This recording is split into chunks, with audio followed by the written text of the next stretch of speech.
Ayan oh. Hi guys. Ito na guys, yung mga itlog namin guys oh. Yung alaga namin na Rhode Island at saka yung DPR. Ayan. So subukan namin ito yung napili namin na i-incubate guys. Ayan. Subukan natin paramihin. Ayan. So tingnan natin guys oh. Ayan. Ayan yung guys oh. Ang lalaki ng mga itlog. Ayan.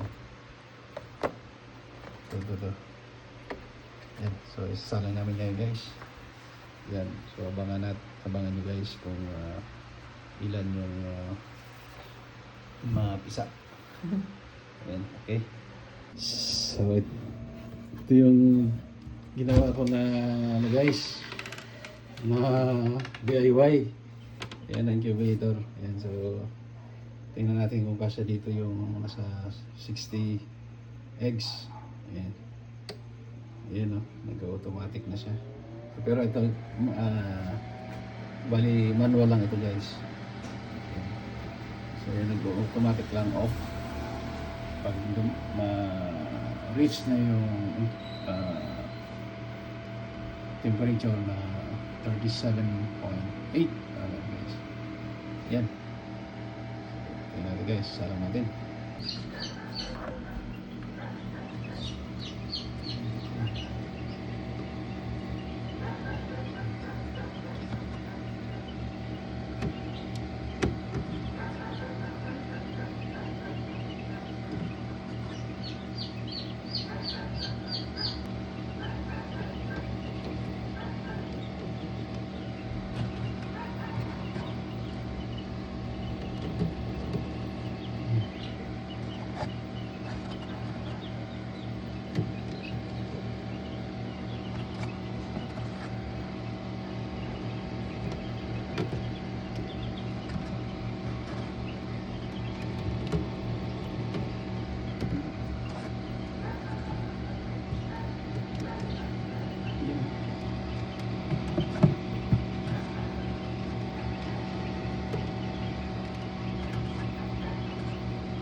Mag-igo.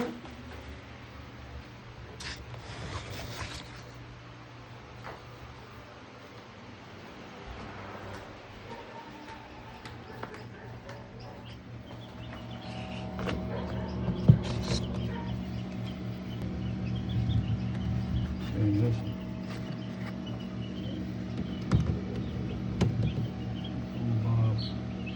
Parang hindi pantay. Kasi kaya sila na lang yan.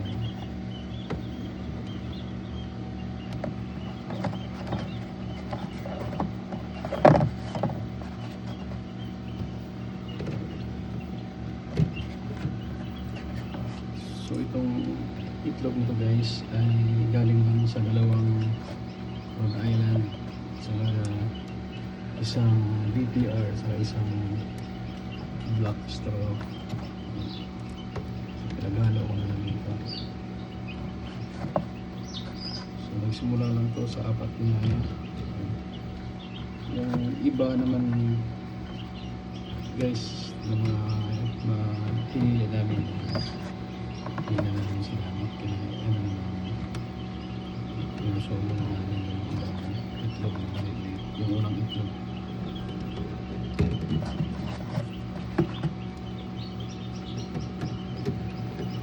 So yun na guys, yung share ko sa inyo paano namin padadamihin sa mga swertian.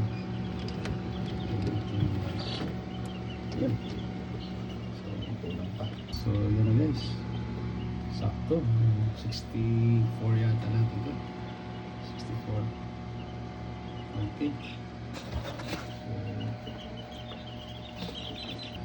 yun. So lagyan natin ng nilagyan na ng tubig to sa baba guys para sa humidity. And so ito yung sensor na dapat ilagay ka sa gitna para